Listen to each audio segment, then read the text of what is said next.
Judgement finally तो upload अभी होना बाकी है, लेकिन जो हम लोगों ने मालूम किया है उसके आधार पर दो तीन बातें बड़े विश्वास के साथ कही जा सकती हैं। पहला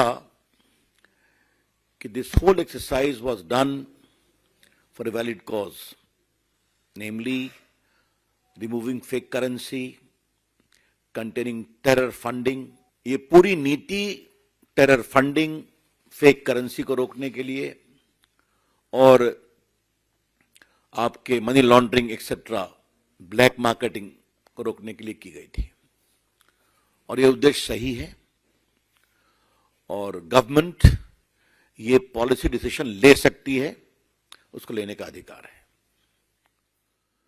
दूसरी बात जो कही गई थी कि आरबीआई से कोई कंसल्टेशन नहीं हुआ, बाकी नहीं हुआ, कोर्ट ने उसको भी रिजेक्ट किया और कहा कि आरबीआई से कंसल्टेशन हुआ था।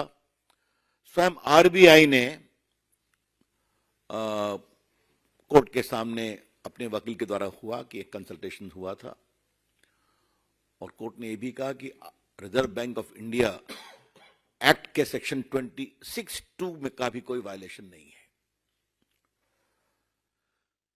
ये इन सम एंड सब्सटेंस, और आपको मालूम है कि कोर्ट ने पूरे डिसीजन मेकिंग प्रोसेस को भी देखने की इच्छा जाहिर की थी, तो सील्ड कवर में वो भी दिया गया था।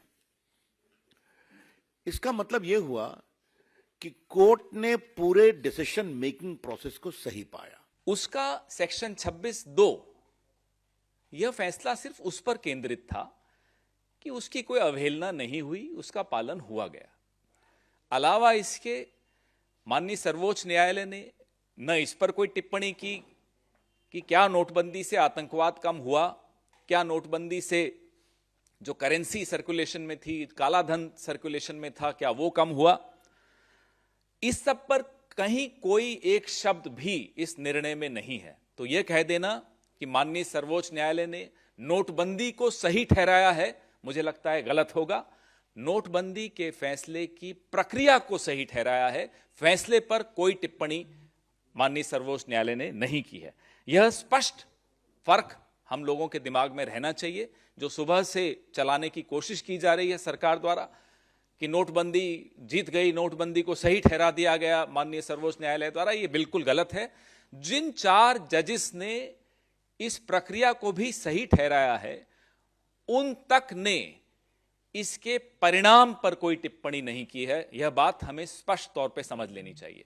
हमारी आपत्ति, इस देश की आपत्ति परिणाम पर थी कि नोटबंदी से हुआ क्या, इस देश को क्या हासिल हुआ। जो एमएसएमई सेक्टर है वो तबाह हो गया, लाखों लोगों की नौकरियां गई और लोगों को जो कई लोगों की मौतें भी हुई। तो जो मुसीबतें लोगों ने झेली और आज तक जो अर्थव्यवस्था लड़खड़ाई हुई है, उस पर कोई टिप्पणी किसी भी जज ने माननीय सर्वोच्च न्यायालय के आज के निर्णय में नहीं की।